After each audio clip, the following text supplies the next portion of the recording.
Thanks for coming in here today. Just a quick, who finishes lambs with grain at the moment? Is there many that are doing it? So there's a few in here. So yeah, just good to know. Right, I'll be straight up. I'm pretty uncomfortable doing this. I'm just a farmer. I'm more at home being on the farm, I haven't done lots of scientific research. Nearly all of ours is anecdotal, what we know works, trial and error. We've, learnt by killing lambs. I reckon that's what's happened. Anyway, what I'll do is I'll give you a quick overview. We're between Wagga and Albury, so it's real undulating country. It's mostly cropping country, actually. So, we put a lot of crop in. Most of our crops are grazing crops, like all sort of grazing wheats, grazing oats, and we just started with grazing canolas as well. The farm overview, I work in partnership with my wife, Geraldine, and my brother, Greg, and his wife. Our home base at Huron Creek. We got 2,400 hectares at Urana that we share farm as well.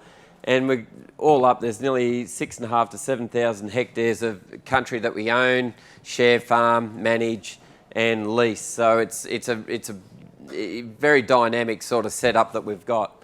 We crop about 5,200 hectares of wheat, canola, barley, oats, and lupins. 23-inch rainfall where we are, and it's back to 18 inches at Urana. We run about 3,500 to 4,000 breeding ewes, and we turn off 25,000 lambs annually from the feedlot and grazing crops. I'm just going to really specialise just in the feedlot today. And so why a feedlot? Well, we got into it just to, we did it tough during the droughts. We were predominantly all cropping. We ran a few sheep, but it just, the balance wasn't there. We just got hammered. We were right on our knees, and we thought, geez, we've got to do something different. We'd get bad quality grain that we'd get flogged with, so we just thought, well, we've got to do something. And we thought, let's value add our grain. And we'd had experience sort of feedlotting cattle on a real small scale previously, and we just thought sheep, it just fitted our enterprise mix a bit better. So it allowed us to put more crop in or run more ewes. We wanted to value add our downgraded grain. We could utilise the straw that we've got standing in the stubbles. Pretty low setup costs, and we're in a good area for it. Good access to markets, processors, feed sources and water. So I'll just run through a couple of quick photos of the feedlot. This is only taken probably 2 or 3 weeks ago. That we've sort of cleaned a lot out now. We're just selling flat out. We're probably getting rid of, probably between 1,500 and 2,000 a week at the moment. So, and then we'll be cleaned right out by the end of July. So, and so that's it there. We just got all sort of set up there. It was all, we just put it all up ourselves basically, with a bit of help from a bit design with Nick. When we first started in 2012, we just had a simple setup with self-feeders in small paddocks. We planted trees between there, so they're all providing shade now. We had the yards were made. We sort of need a new set of yards at that farm anyway, and now we've just got a shed over the whole complex and a sheep handling facility and everything. So but that was in 2012. That's where we used the self-feeders. And that was, I was saying, value-adding grain. That was barley we had in 2012. We had 2,000 tonnes of it, which was just crap. We couldn't even sell it. We were offered $60 a tonne for it. It weighed as light as buggery. But I had it tested, and the protein, the energy, I can't remember exactly, but it was something like 10 megs of energy and sort of, around 10% protein as well. And I thought, well, and then can we use it to feed? And I got it tested. There was a bit too much... there was a bit of,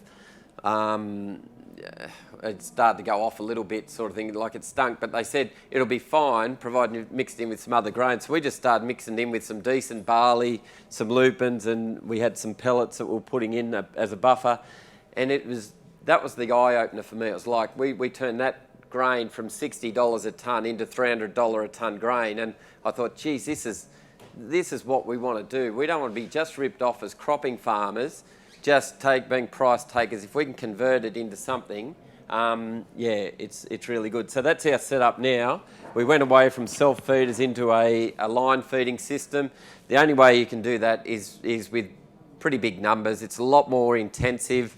because you need someone there all the time. But we can do a cheaper ration, and we had the mixer, and we don't run into troubles with acidosis, because when we start them, they're on a really light mix, and then we can just heat it up. We got 4 different rations: the starter one, the second, third, and the finishing ration. And the great thing about we haven't lost a lamb with acidosis since we've had this system.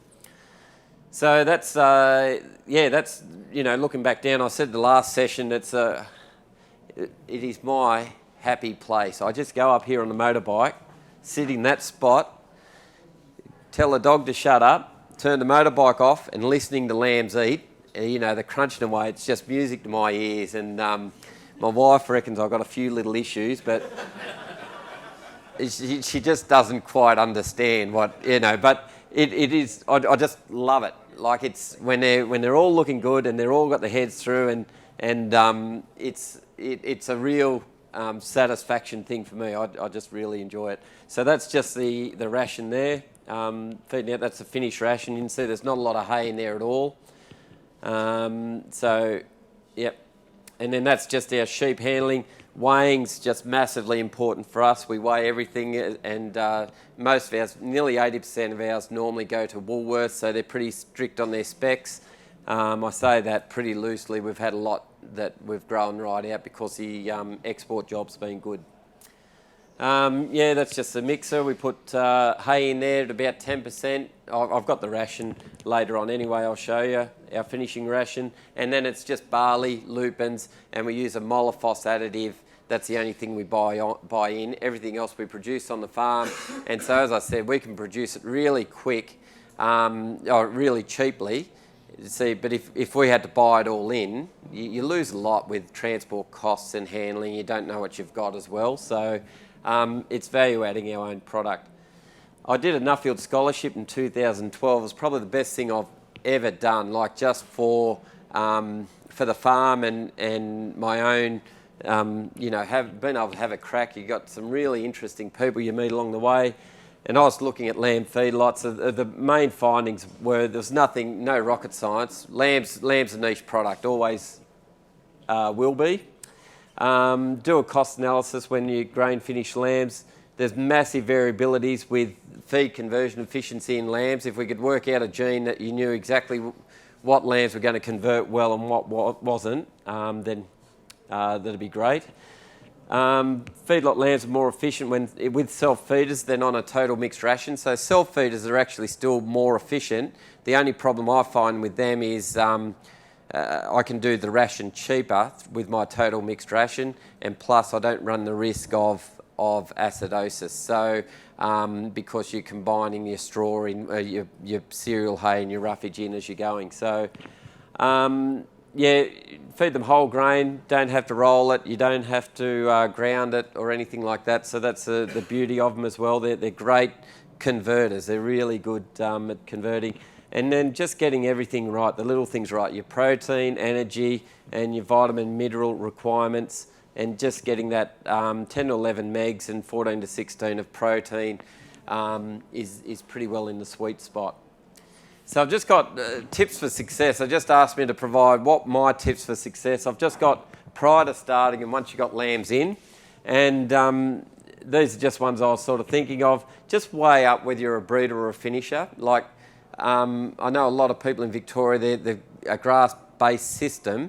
And if they were to set up a feedlot, they'd be buying in the produce. And I don't reckon the cost would work out too well for them. And so they might be actually better off concentrating on breeding big numbers, getting them up to sort of, 35 to 45 kilos or 30 to 40 kilos, and then selling. There's a big market for store lambs now, as there's more specialised finishers, specialised breeders, and so you just got to weigh it up. Like some years you'll be able to finish them off, other years sell them as stores. Knowing your costs is just crucial. Just do your research before starting a feedlot. I know you can do it, just get some self-feeders and throw them in and in paddocks, and a lot of people do that really effectively. But if you want to go on a bigger scale, just know that there's headaches involved, like anything. Extra labour. Don't skimp on infrastructure and technology. decide on which system works best for you. I've got one I missed there, dealing with dust, dealing with mud. Once you get big numbers through, she becomes like last year, it was that wet. It was horrible. Like everywhere you went, the lambs didn't do much good. They had mud under their bellies. It was just, whereas this year, everyone's whinging about not having any rain. I'm just going, you beauty, it's fantastic for us at the moment. They've just been flying the feedlot, but an inch of rain would be perfect for us now though. Decide which system works best for you, whether it's self-feeders or a line feeding. When trading lambs, you've got to use forward contracts. Just too risky. If you're punting the market, you may as well, you could punt anything. Who knows? Like, I don't think anyone picked this year what prices we're going to do in February when they went through the roof. If I use a top agent, we use an agent, and I've got no problems forking out money for an agent. He makes an absolute killing off us, but while he's making money for us, we got no worries. He's sort of a good mate, and if he can buy lambs in for me that he knows are going to do really well, like quite often I'll have a truckload of lambs, he'll say, are on the way, that I've known nothing about. You know what I mean? So that's the relationship we got. He goes, I've got some lambs, they're coming down from wherever, or up from Hamilton. Do you want them?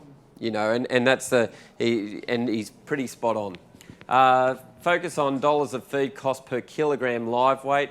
Really important there. Know your feed costs, I think. And so don't just focus on, geez, they're converting really well. If your feed cost might be, you can get these U-Butte pellets that you might be able to buy, but they might be $550 a tonne or $600 a tonne, whereas, our ration at the moment is $238 a tonne. So I don't care if their feed conversion's not quite as good, because it's still cheaper in the long run to get them to that target weight.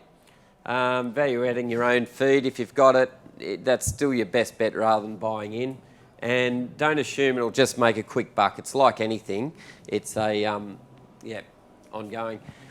So once you've started, these are the things that I've found works for us. That we can't always do it, but the very important sort of things. When you start, have them in small mobs of similar weight range. So you don't want a 50 kilo lamb with a 30 kilo lamb. They'll just bully them out and stuff like that. I had a question last thing about keeping mobs together, and it's a really good one. We find that when lambs come in, like if I buy a mob off Auctions Plus from vendor bred lambs that have been really well looked after, they've been weaned, I hardly get any shy feeders. They're with their own group. Whereas if I buy a mob out of the sale yards, I might have 20 different vendors. They could have been in the sale yards for two or 3 days without much feed or water, and then even though they might weigh more, that takes them longer to adjust, and the more shy feeders. So keeping those groups together, they're a real social animal, and I try and keep the same groups together from when they go in the feedlot to when I start selling them. So I don't bring them back in and weigh them into different weights and stuff like that. Just put them in their weight ranges to start with, take them right through, and then worry about it. Like I used to bring them in on a weekly basis and try and then sort out their weights. I was creating more work and they weren't doing as well. So let them settle. Just once I pull out the shy feeders after 7 to 10 days, just bring them in once, give them a quick overview, make sure they're right. Anything that's not eating, take off, put them back, and then I don't touch them for 4, 5, 6 weeks whenever they're ready to start coming through. Righto. Be patient when inducting the lambs. No shortcuts. Just we weigh, drench, vaccinate every single lamb. It's just crucial. We're in the business of putting on weight, so we've got to do it right. Remove the shy feeders. We do get deaths, of course, like it's just 1.5% die. Deaths, they're not normally from exotic causes. They're usually a combination of factors, and it's unavoidable, but geez, we've brought our death rates from 3% back to 1.5%, and we've sort of now plateaued at that level. It seems to be, that if we get back to 1%, it would be really good. Observation's a massive key. React quickly to problems. If there is something happening, get onto it straight away, because it'll multiply real quick, even within 24 hours. If you reckon there's 3 or 4 dead ones that, geez, something's not right, do something about it straight away. We've really been stung.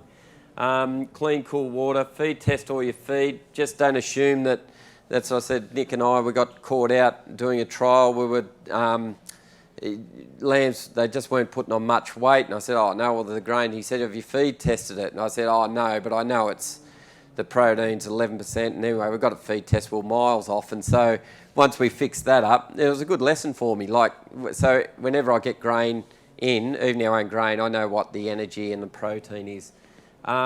Because you're working on pretty tight margins, that's all. So you just got to make sure you do it all right. Be specific in the market you're targeting and get your skin length right. We reckon between 60 and 100 days. Like, I hate sending lambs in with a too short a skin, only getting $2 for a skin, when I could have just held on for another 3 weeks and gotten $7 or $8. That can sometimes be my profit, that extra $5. And we try to get rid of them before 100 days post-shearing, so I don't have to go around and bunghole all the lambs. I just hate, so it's another job, another cost. When you're doing thousands, it's, you know, it's hard to get. I hate doing it, and the blokes that work for us hate it too, but anyway. Ideal lamb for a feedlot. This is just my, look, everyone's got their own opinions. This is just mine. I'm not real fussy. Ones that return a profit, I don't care if it's merino weather, whatever it is. If I buy it cheap enough and can sell it, and it's what I want. But as far as the ones that do the best, anything joined to a terminal sire has proven year in, year out the best for me, and that's been a Pole Dorset or a White Suffolk. More and more composites coming through. I bought a lot of lambs out of Hamilton last year, and they did really, really well, I've got to say. They haven't always been consistent. That's probably the only key thing that I've found there. We've had some that have done really well, some have been a bit disappointing. But yeah, the Pole Dorsets have been really good, but I think it's because we get really good Pole Dorset genetics just where I am, and my brother's got a Pole Dorset stud, so I've got to plug him as well. But I think there's a big thing to do with environment as well. Like our own bred ones, they know that we go around with motorbikes and dogs, whereas some sheep mightn't be used to it. They're used to the temperature, the feed that we've got. I bring them in from Dubbo or from wherever. They can be really different animals and can take them a lot of time, or ones from down south here that take time to adjust to our climate and everything like that. I don't know if there's any research done, but I just know locally bred ones do better, and it's probably a combination of stress and environment. That's what I put it down to. So, yep. And I'll just go through a couple of quick photos. Actually, I'll go quickly to this is our costing schedule. So you can see the ration up here. This is sort of my finished ration. 57% barley, 25% lupins, 10% hay, and 8%. It's a Molifos based. So it's got it's got your Bovatec in it, vitamins A and E, and so it's just got and it also acts to take the dust out of it and stuff like that. So, and I just basically nearly every mob of lambs that I bring in, I just work out what my value is when I get them. I know exactly what their weight is, their entry live weight, and then I know exactly what weight gain they're going to put on. They're going to be putting on 300 grams per day at 5 to 1. Some are going to do better, some aren't going to do as well. They'll eat 1.5 kilos of grain of our mix per day, and so that's the ration cost based on those prices. Now that varies a hell of a lot. Like, well, barley was $130 a tonne, so I just put in the price what I'd get if I just sold our grain on the open market, and that's what I'd be able to get at the moment. So at the moment, it's costing me $228 a tonne for our ration, which is 34 cents a day per lamb. They're putting on 250 to 300 grams per day, which is $20.55 per lamb for 60 days. And so if I bought a 40 kilo store lamb for $130, I count 1 week of feeding, an induction week without weight gain. It's just, righto, let's get them settled. We give them a week before I start really counting it. And then it's another $20.55 the feed cost, drench, vaccine, deaths I account for 1.5%, shy feeders, labour and machinery, you could probably bump that down. Like that's valuing everything pretty highly. Cartage both ways, that can be more or less, but averages out about $6. Commissions, that can be negotiated when you're trading, which we do, but that's, your levies, your interest, all of our, whenever we buy lambs in, it's pretty well borrowed money, and so it's a factor. So that 130, that's $50 of costs over 60 days, and then this is the thing, I'll get them to 27.26 kilos at $6.60, which is what I'd be able to get at the moment. So it's 172 plus a $7 skin, $186.92 against my $180.78, $6.14. I'd have a crack at that. It's not a lot, but I'd still be happy to go with that, mostly because we've got a better price with commission. Our transport, we've got our own truck, we do our own transporting, so to keep the wheels turning on the truck's important. I've already got labour, everything set up, so I'd probably be able to get that up to $10. So if I can buy a 40 kilo lamb right now for, for $130, or what date are we up to? June, July?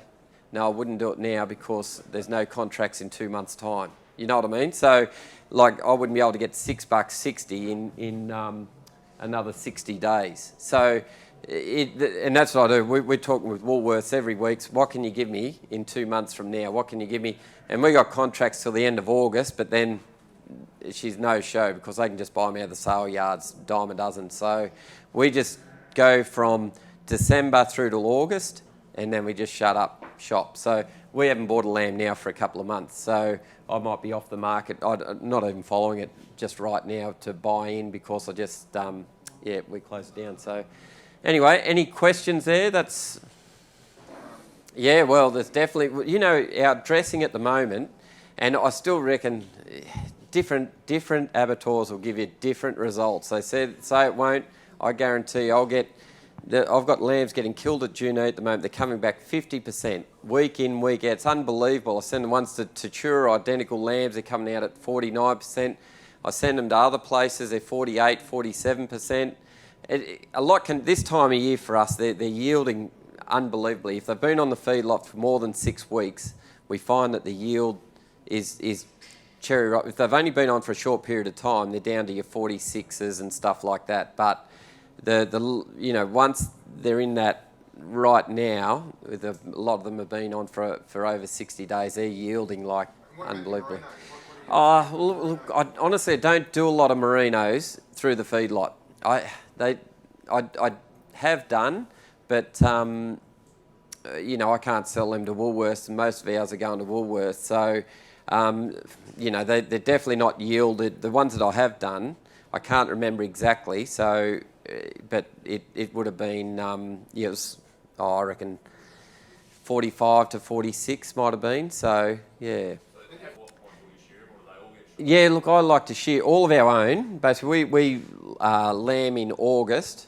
Generally, we by the time we get to December, we're flat out harvesting, so we're still predominantly cropping. Straight after the harvest, we start shearing first week of January. I shear all the lambs. I don't try and get any out pre-shearing. It's just not going to happen. We're just too busy. And so that's what I mean. You've got to work in with your system. As soon as they're shorn, I induct them straight into the feedlot. Yeah, so, and I like to have them shorn going into the feedlot. If they're not shorn, I'll buy woolly lambs and shear them and then put them in, but or buy them already been shorn. Ideally, if I could buy the perfect lamb, it'd be a second cross lamb that's been shorn, drenched, vaccinated, and been trail-fed grain for 3 weeks prior. I'd be laughing. Yeah, absolutely. We just say April is our happy month for lambs in the feedlot. It's not too hot, not too cold. You can just see they're loving it. So we call that our National Lamb Feedlotting Month because it's a dry month for us. When it gets wet, they go off the feed. They just stop eating. They just don't feel like it. So last year was horrendous. It was the toughest we had because it was just day after day of drizzly rain. It doesn't matter if we get a big downpour and clears out. It's just the constant days of wet weather. And then when it gets really, really hot, the other extreme, yeah, they'll go off their tucker as well. And we find there's a few more deaths as well. So it does affect their... And so, look, I've talked about designing a new feedlot, an ideal feedlot. I reckon I'd have a under shed where I could just drive that feed cart right down the middle, and they're, you know, so they're all undercover, but then they've got access to outside as well. So you know what I mean? So the feed's always dry. They've got a big dry area, and but I mean, it's not going to happen because it'd be too costly. So, but that would be ideal, I think. Yeah. Like as long as the temperature drops overnight, sheep are pretty good at recovering and shedding that heat load. But when it stays elevated for so long, is what can lead to the ongoing issues.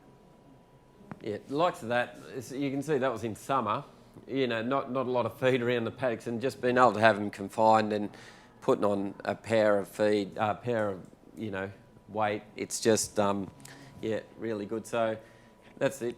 Up to 6 litres of water, 1.5 kilos of feed per day. That's just the mixer going. I'll just share, these are a few photos when I was in America at a feedlot. Had 45,000 head. Like, it was just a real eye-opener. Like, and it was freezing. It was absolutely freezing. But they're only in 9-inch rainfall. There was no mud. It was compacted ice they were standing on.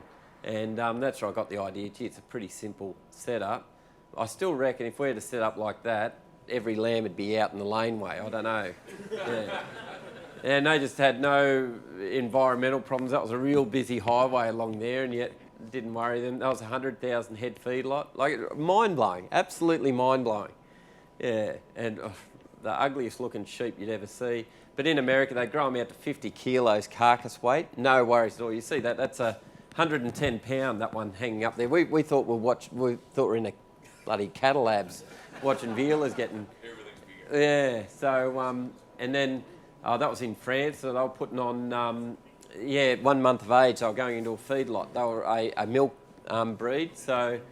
And then this bloke here in Idaho, like, it's 7,000 ewes, every one of them brought inside for lambing, and then they'd just basically feed, you know, they'd all end up on a feedlot. So, but this was in 2012, it was average $310 for his lambs, so... And that's, look at the rangy looking things, they're just, and then they were about to get shipped up into those range lands. And then that's the lambing stall, so they'd bring them in and every ewe and do that, so. Anyway, but they had cheap labour, yeah.